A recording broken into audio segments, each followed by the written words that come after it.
नमस्कार, आप देख रहे हैं न्यूज 69 चैनल और मैं हूं आपके साथ अंकिता। चलिए रुक करते हैं खबरों की ओर। जीतू पटवारी का बयान। बीजेपी बीडी शर्मा ने कहा कि खाद की कमी नहीं है, लेकिन दर दर में किसान भटक रहे हैं। बीजेपी के लोग कालाबाजारी कर रहे हैं। खाद की किल्लत का असर है बुधनी में है। बीडी शर्मा बताए खाद कितना और डीएपी कितना आया। खाद की किल्लत एमपी में। नर्सिंग कॉलेज को लेकर कहा कि 200 ही कॉलेज फूल खिले हैं। भाई हमारे आरोप सही हैं। मंत्री पर कार्यवाही क्यों नहीं हुई? सब पर कार्यवाही होनी चाहिए। देश की एकता की बात संविधान भी करता है।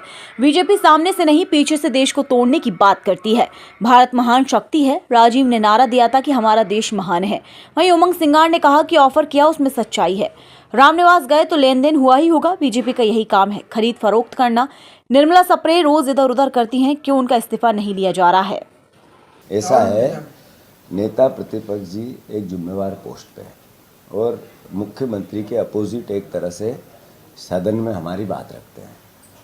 अगर उन्होंने कही कि मुझे ऑफर किया था तो उसमें सच्चाई होगी, सच्चाई है। मैं मानता हूं कि सरकार का जो रामनिवास रावत गए बीजेपी में, क्या फ्री फंड में गए? जो इतने विधायक गए थे, क्या लेन देन के कोई प्रमाण नहीं मिले? और हम तो अपनी जगह, बीजेपी के लोगों ने कई ने कहा कि ये खरीद फरोख्त बंद होना चाहिए। तो मैं मानता हूँ कि ये पब्लिक डोमेन में बात है कि बीजेपी का काम सिर्फ करप्शन करना और विधायकों को खरीद फरोख्त करना और लोकतंत्र की हत्या करना, उनके नेचर का हिस्सा नरेंद्र मोदी के नए भारत का एक सबसे बड़ा एक तरह से उदाहरण है। तो जो नेता प्रतिपक्ष जी ने कहा, सोच समझ के कहा, और जो कहा होगा प्रमाण के जब भी पेश करने होंगे बीडी शर्मा को देंगे। किसने कहा, किसने नहीं कहा।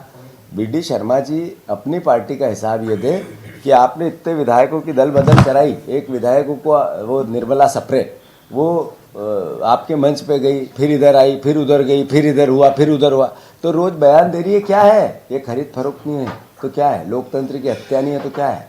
अगर आप में इतना ही कलेजा था तो उनका इस्तीफा लिलवाना था, स्वीकार करवाना था।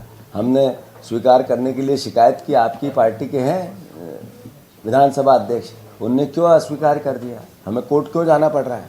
ये सब सवाल है, पब्लिक समझे। इसी तरह की और खबरें देखने के लिए बने रहे हमारे साथ। देखते रहिए न्यूज 69 चैनल। जब तक के लिए धन्यवाद।